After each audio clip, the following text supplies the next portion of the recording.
Hello everyone, Chris here. I decided to spend next 10 hours playing meta tanks in Season 6 based on their best maps and team compositions. I would like to give you tips and tricks on how you can enjoy the tank role more, improve and rank up as a result. Let's get started. As a new Overwatch player with less than 500 hours, I always thought that the tank role is very boring, it is very clumsy, it is not for me, until I just sat down one day and decided to answer all my questions that I've been avoiding for so long. What are the tanks that I personally enjoy, no matter the meta, no matter the team composition, no matter the map?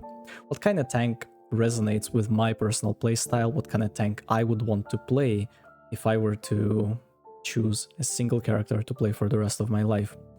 And there are 3 characters that I personally absolutely love in this game. It is D.Va, Junker Queen, and Sigma. Seems very counterintuitive, but I would like to give you some tips and tricks on how to become better at those characters. I would share my experience and everything I have personally learned for the past 4 months of my active Overwatch experience.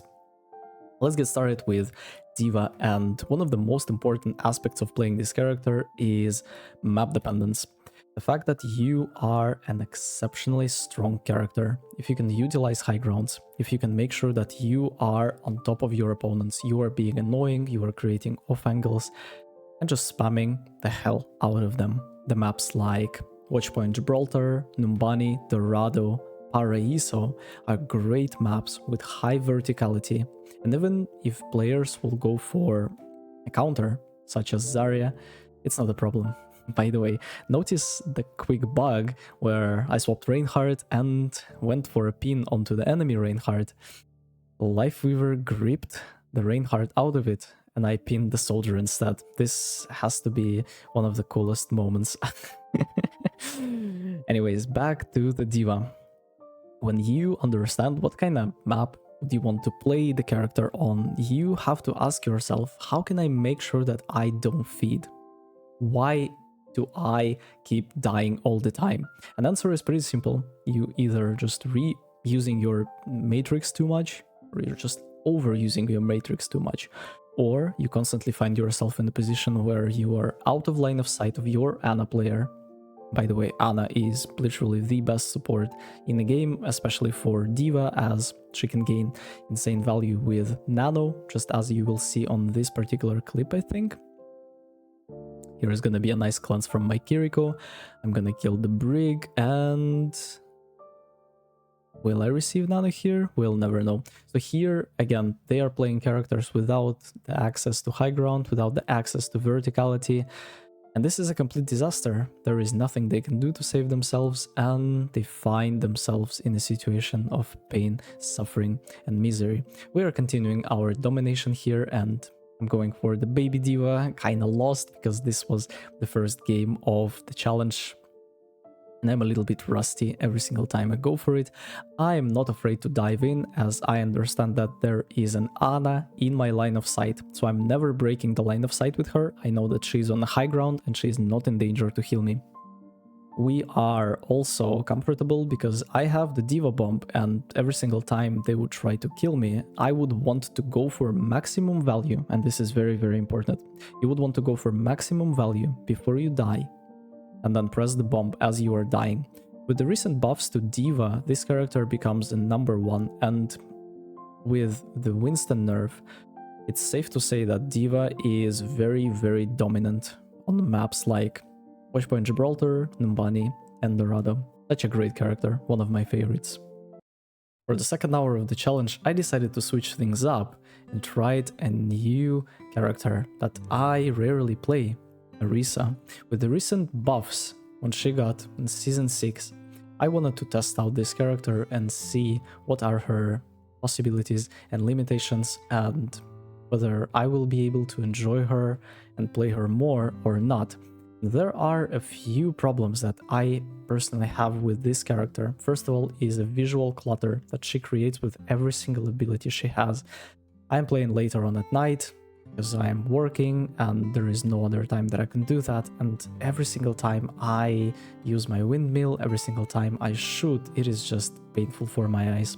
The second thing is the fact that you cannot really play this character into many comps and be useful. There are just better choices. Every single time you go for the poke comp, there is a better choice called Sigma. Every single time you go for a dive comp, there is a better choice called Winston, there is a better choice called Wrecking Ball, there is a better choice called Doomfist, and even D.Va is great in dive sometimes. And if you go for Brawl, you can almost always rely on Ramatras, you can almost always go for Junker Queens, you can almost always go for Zaryas, and they are just so much better than Orisa in pretty much every single aspect of the character. Yes, I understand. Her survivability is great and she can actually carry games just by being an insanely unkillable brick that stands on the point, and there is just nothing opponents can do about her. And as you can see here, we are just completely dominating our competition. My guy decided to swap Orisa and play D.Va, and it was the worst decision he could possibly make. We are getting the kill onto the baby D.Va here with our ultimate, going for the windmill on Ana to zone her out, and that's a game. Going for hour 3, and we have the most boring tank 1 versus 1 in the whole Overwatch on the most boring map, Circuit Royale. And this is a Sigma mirror.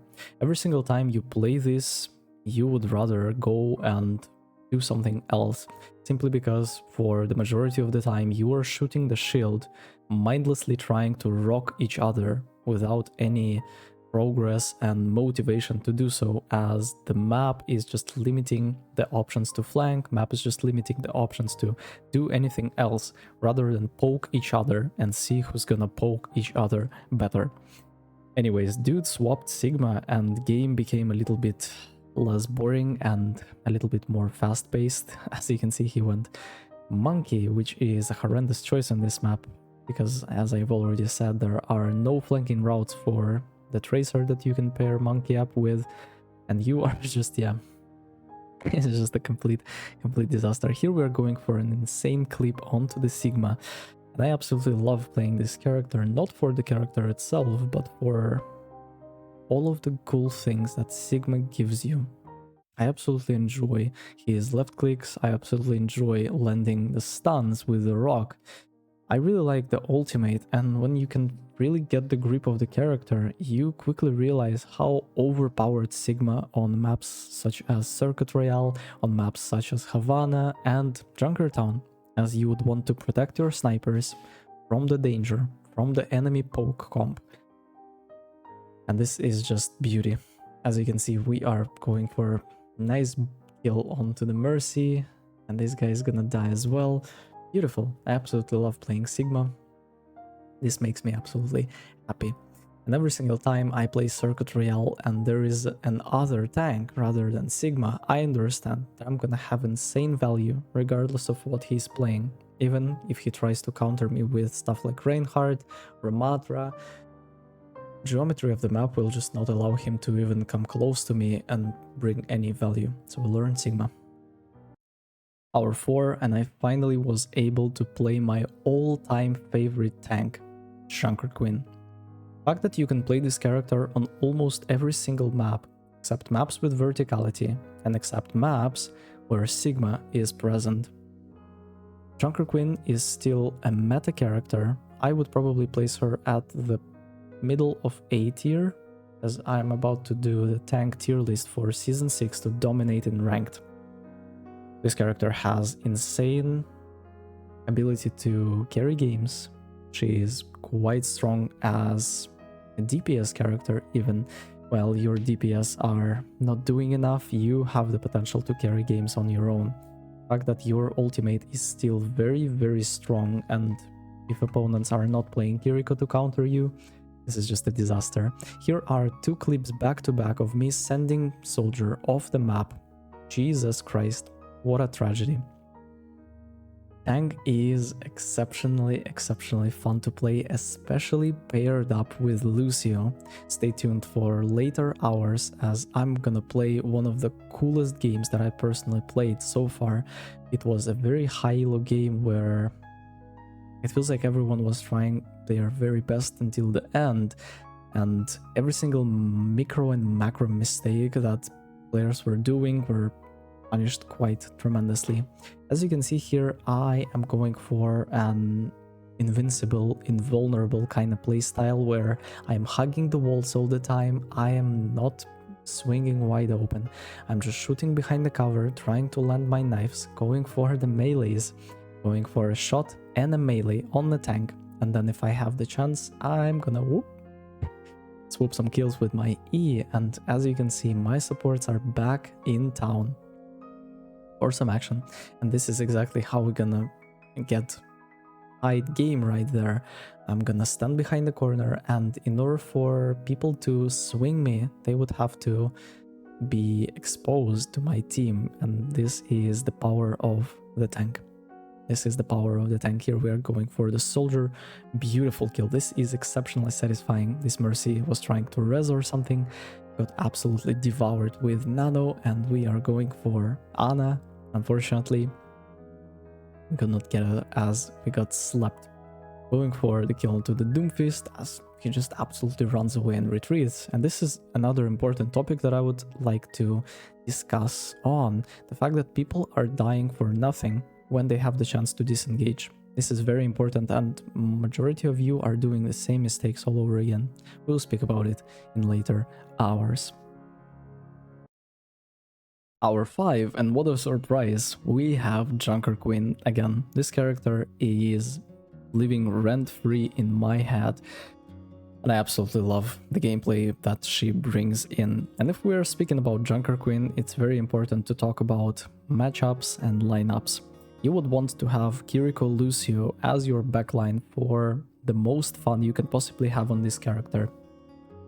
If you would ask me to rate her 1v1s against other tanks, if you are going for nice maps for a Junker Queen without the verticality and without Sigma presence, you are pretty much have a very decent 1 versus 1 against every single tank. There are interesting nuances, possibilities and limitations when you are fighting each and every one of them, but in reality you have a very nice time. It's not like you are playing Reinhardt and you are always in danger of dying from Ramatra or always in danger from dying from Orisa. You constantly have the chance to div the enemy tank, bait out his cooldowns and get the most out of it. This was such a great clip. 125 to 84.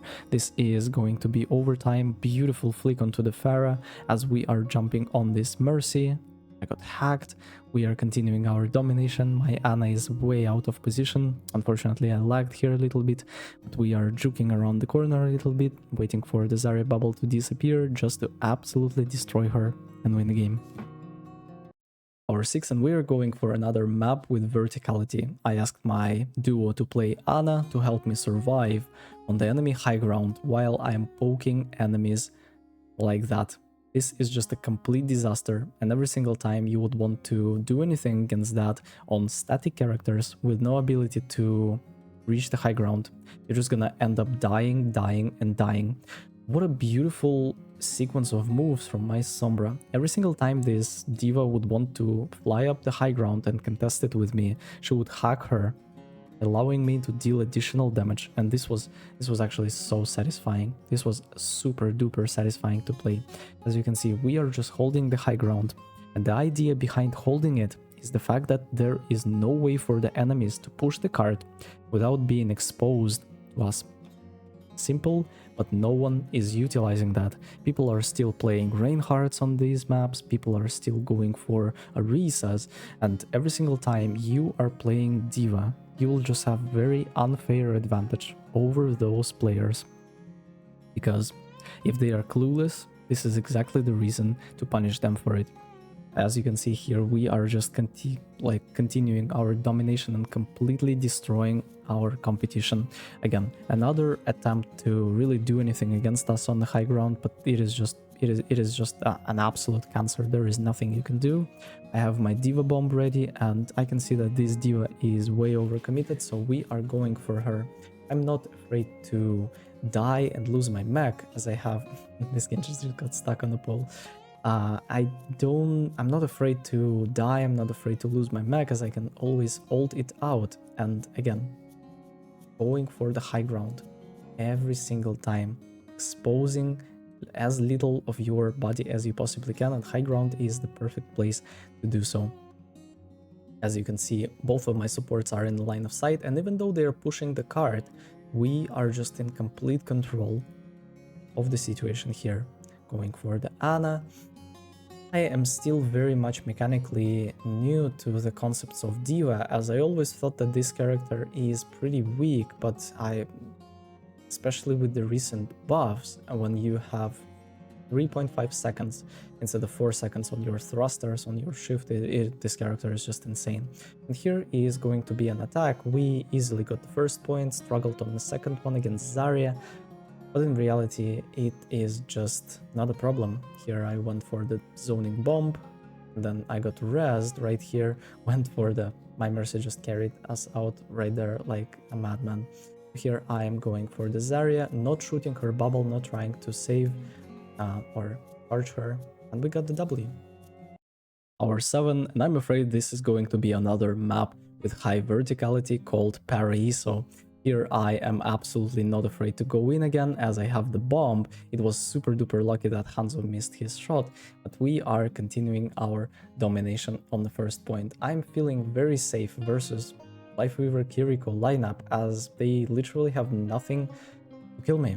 They have no abilities that threaten my existence, and I can just run around point like that.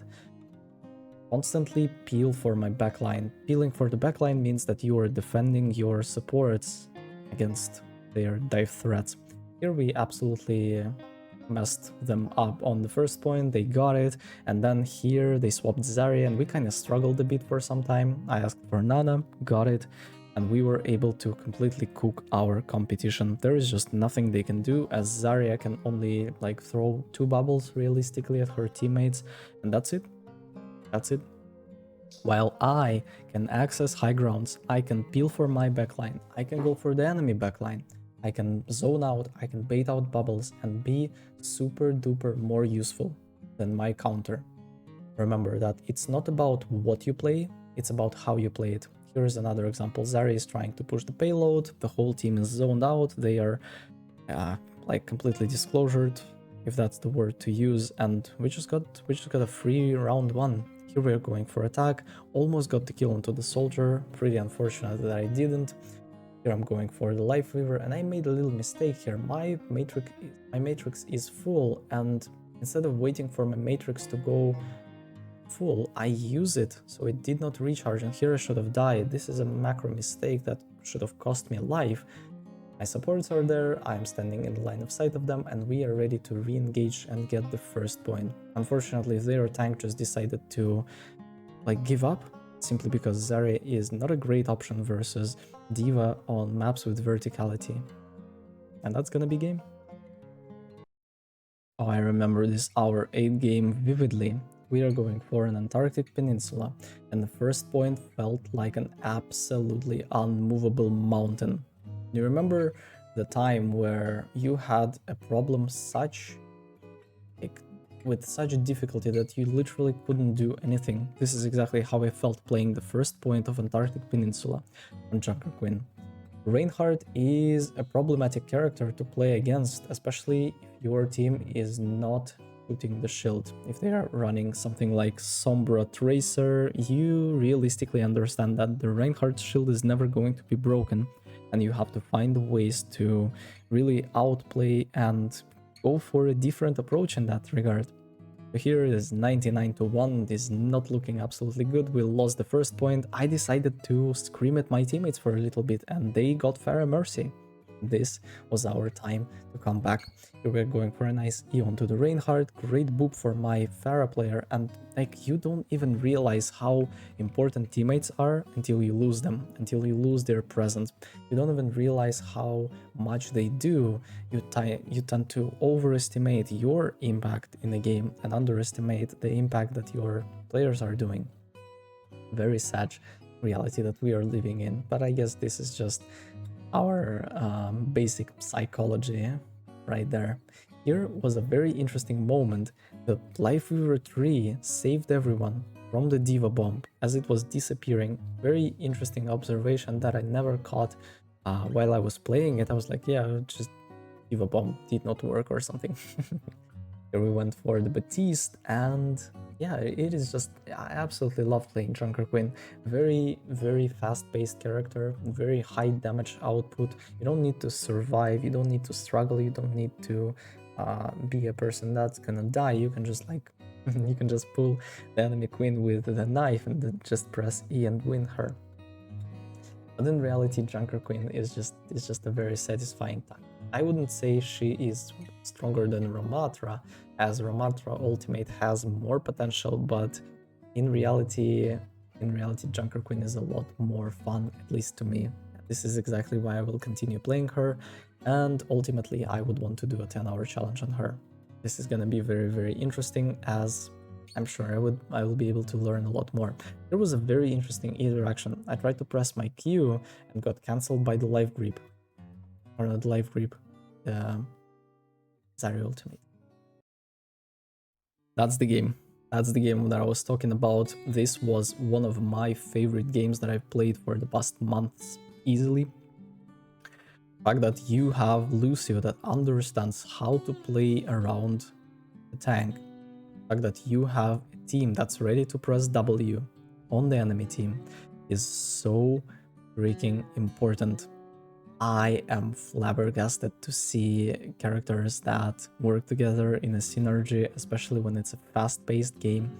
I absolutely love the fact that the higher I climb, harder games are, but in reality, while they are harder, they are so much more satisfying, especially if you are trying your absolute hardest and win them in the end. Here I was very much sure that my Kiriko would be able to TP and cleanse us out. And look at that. This is just such a high value ultimate. We got the kill onto the Widow, but unfortunately, Queen is immortal, especially paired up with Lifeweaver buffed Life Tree.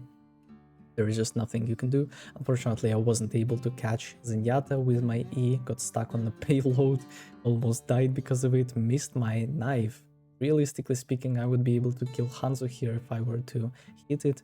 But this is the reality of the situation, this is life. I absolutely love that we are going for Kiriko and Lucio as my support lineup, and it is just wow. I'm looking at the clips and it is just beauty. I'm going for the kill here, we are getting the kill there. There is nothing to comment, man. There is nothing to comment.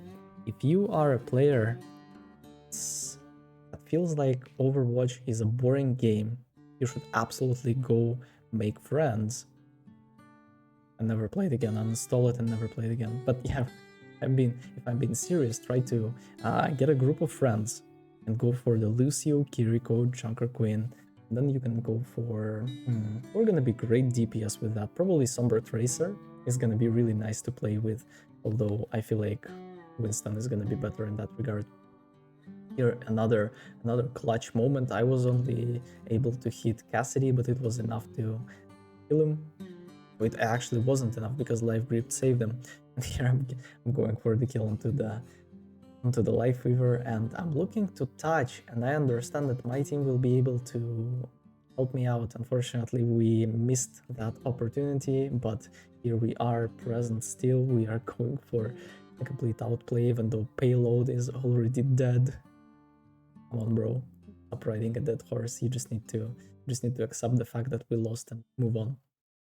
Last and final hour of the challenge, and we are still on Junker Queen. I would want to give you my final thoughts about the whole tank experience. I personally have learned so much by doing that, and every single time I would go for a challenge, I make a mistake of playing a single character on every single map without looking at the enemy team comp, without looking at my comp. And realistically speaking, this has turned me into a bitter individual that's always tilting, that's always flaming the teammates, and in reality, you just want to play what feels the best for you. I would want to restructure my videos so I can play whatever I want and still have good views. So we'll try to do that in the future, but as of right now, I absolutely enjoy playing certain characters, and certain characters feels like absolute garbage to play. This is the reality of Overwatch, as we all know that you cannot please everyone. Even if you would go for the perfect balance, there are gonna be players who are gonna be whiny, they're gonna cry, they're gonna think that this is absolutely not okay. Nice kill onto the Zarya. My Hanzo was absolutely cooking the whole game. But yeah, I became a lot more mechanically skilled, and I was able to go from Diamond 4 to Diamond 2 in that short period of time while playing in duos. And as we all know, doing with someone makes you go into a lot harder lobbies than you would previously go to. My knives are a lot more accurate, my E's are a lot more accurate, my positioning is cleaner, and I am receiving less damage while dealing more. And this is strategy for every single character in Overwatch. You take an angle where you can shoot enemies and enemies cannot shoot you, and then you deal more damage than enemies deal to you. This is exactly how you win games. This is exactly how you destroy the competition.